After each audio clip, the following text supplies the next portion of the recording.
Every group of people tries to find their champion, a role model that they can look up to as their symbol of success. Oftentimes this means that that person overcame whatever stigma or difficulties associated with that group and rose above. There have been several high-profile examples of this recently, so let's go ahead and take a look at this phenomenon.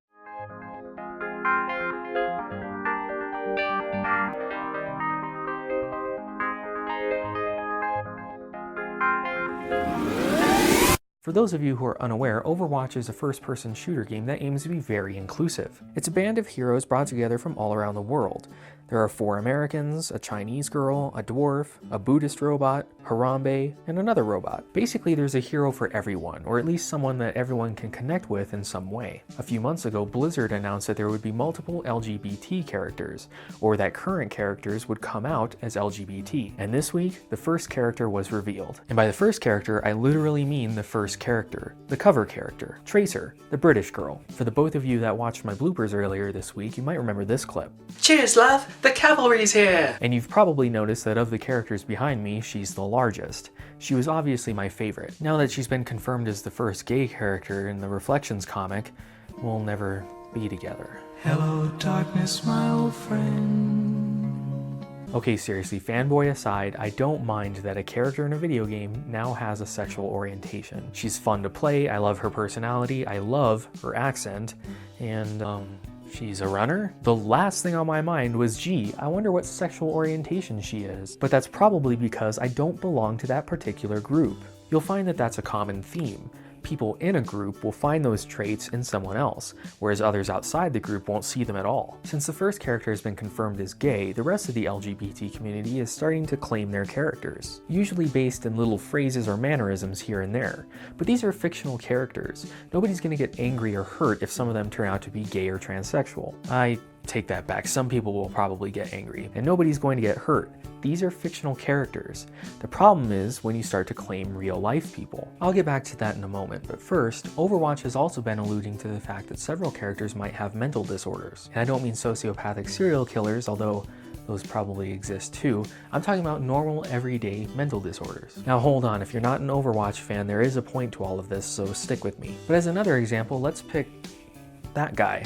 That's Bastion, the other robot I mentioned earlier. A few months ago, they released his origin story, and well, I'll let Boogie2988 explain. In that video, they touch very lightly on one of the anxiety disorders I've been diagnosed with, which is PTSD. And they handle it perfectly. Like the way they show it in that video is exactly what I experience a lot of the times. It's a different scenario. Obviously, I'm not a robot that's ever fought in a war. Let's take a look at what he's talking about.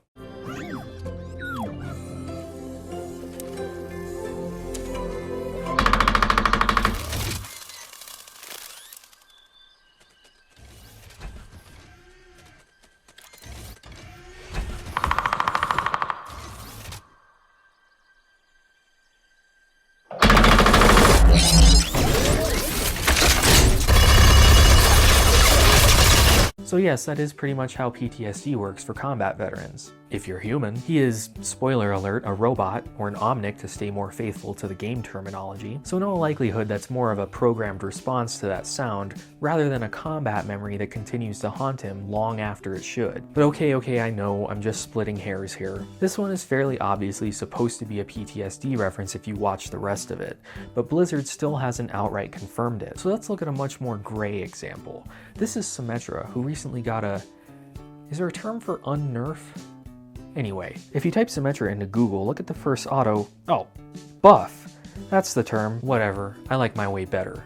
Unnerf. The first result is Symmetra autism, and one of the first results is a Reddit Today I Learned post saying that Symmetra has autism, with the reference being a screenshot from the Overwatch wiki page, which said she has demonstrated elements of OCD and possible autism. It's since been edited over several times, and now it says she believes she is on the autism spectrum. And here's where we start to get into speculation, because again, Blizzard hasn't confirmed it. They often point to Symmetra's quotes involving everything being in order and everyone and everything having their place as evidence of OCD, but Symmetra is the Hindu Indian character. The traits of wanting order over chaos and disorder, or the idea that everyone has their function, is a Hindu thing, not an OCD thing. The concept of Dharma is that which all existing things must accept and respect to sustain harmony and order in the world, the pursuit and execution of one's nature and true calling, thus playing one's role. The most compelling evidence of OCD in her backstory is that she doesn't like a crooked painting and adjusts it. I don't like crooked paintings either, that doesn't mean I have OCD. But let's take a look at the evidence of her having autism. First of all, they point to the fact that she thinks to herself a lot. This is just an inner monologue. Everyone has an inner monologue. Not having an inner monologue is actually a mental disorder. But after the painting, she steps outside into a crowd of protesters, which she doesn't like being in the middle of, complaining that all of the chaos and colors bother her. Not liking overstimulation is a sign of being on the autism spectrum. But if I were to take you and put you in the middle of a mob of angry protesters, you probably wouldn't like the chaos, colors, or smells either. Many people have also read into this to mean that she doesn't like social situations. I'm not entirely sure how an angry mob is a social situation, but okay. The most compelling evidence is this frame, where she says, "Sanjay has always said I was different. Everyone has, asking where I fit on the spectrum." And it's really just that one line, which caused several online gaming magazines to run headlines like this and this.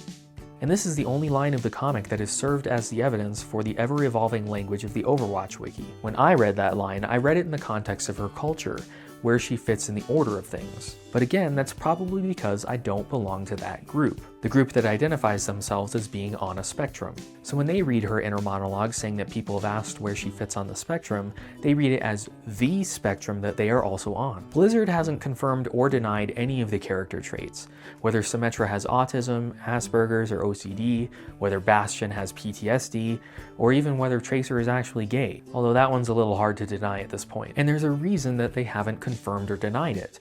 They want these characters to be inclusive. There is no harm in people reading what they want into these characters, finding something that they can identify with, and even forming a connection with them. In fact, it's probably better for business. So why am I raining on their parade? Why did I just go on a 5-minute rant about how these characters may or may not have these traits or belong with these groups? Why did I overanalyze the evidence of whether or not these characters have deeper personalities or identities? Well, A, because it'll get me more views, Overwatch is popular and Tracer being gay is trending, but B, because there is no harm in it. These are fictional characters.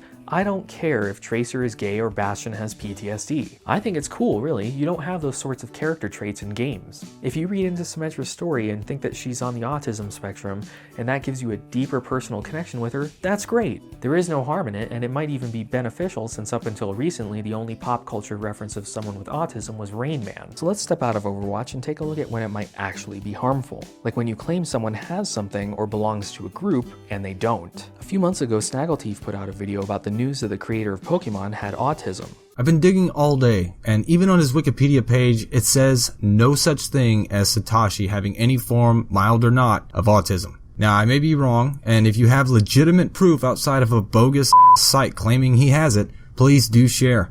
I'm not bashing autism, that's not what this video is about. I just hate when people see something that they think is legit and in their own mind sharing it to promote something they believe in, and that's commendable. Now, this wasn't actually news. It was a recirculation of a rumor that had been around for years, but since Pokemon Go just came out, Pokemon was super popular again. All of the 2016 news articles that were written to capitalize on this situation used the same source as the source for this information, and that is this article from Autism Key in 2011. However, Autism Key doesn't provide evidence for this claim. They just say that he confirmed it, which is nowhere to be found on the internet. There were discussions about it on the Pokemon Wiki back in 2009, with the lack of evidence suggesting that he doesn't have it. But this article has served as the source material for hundreds of other articles. This isn't a news website, this is an autism community support website. Your first clue should be the recent articles tab. It's pretty clear that they don't have very much journalistic integrity. News like this has led to comments like this one, where people are happy that someone with autism spectrum disorder was able to overcome it, or even use it in some way to create something amazing. And comments like this one, where people say you don't have to be special in order to be special. special. So why is this harmful? Because Satoshi Tajiri is a real person. Did you know that he also died in an earthquake in 2011? Hashtag fake news. While in America it's not that stigmatizing or shaming to have a mental disorder anymore, that's not the case in Japan. Accusing someone of having a mental disorder could be career destroying or at the very least socially stigmatizing. And it's especially not cool if he doesn't actually have it. In the last 20 years or so, autism has seen a rise in prevalence. No, not because of vaccines, and likely not because autism has become more common either, but because of a better ability to identify it and a broader definition of autism. Because of those two facts, people in the autism community often look to the past for people that they can posthumously diagnose. This is a common thing with all mental disorders, especially recently identified mental disorders. Sometimes people will go as far back as ancient Greece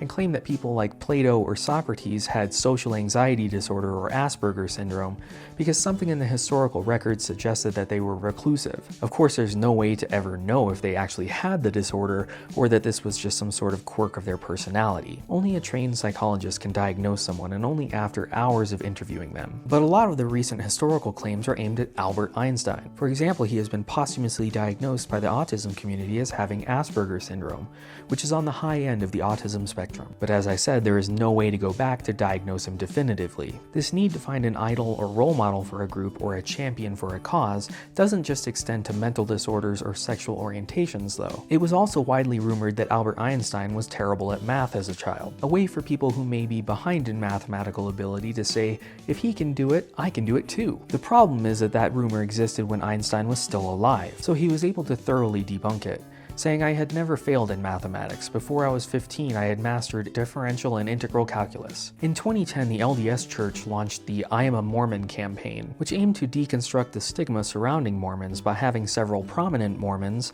and regular members of the church put out videos where they show that they are just like you. The campaign also served as a role model provider for the church.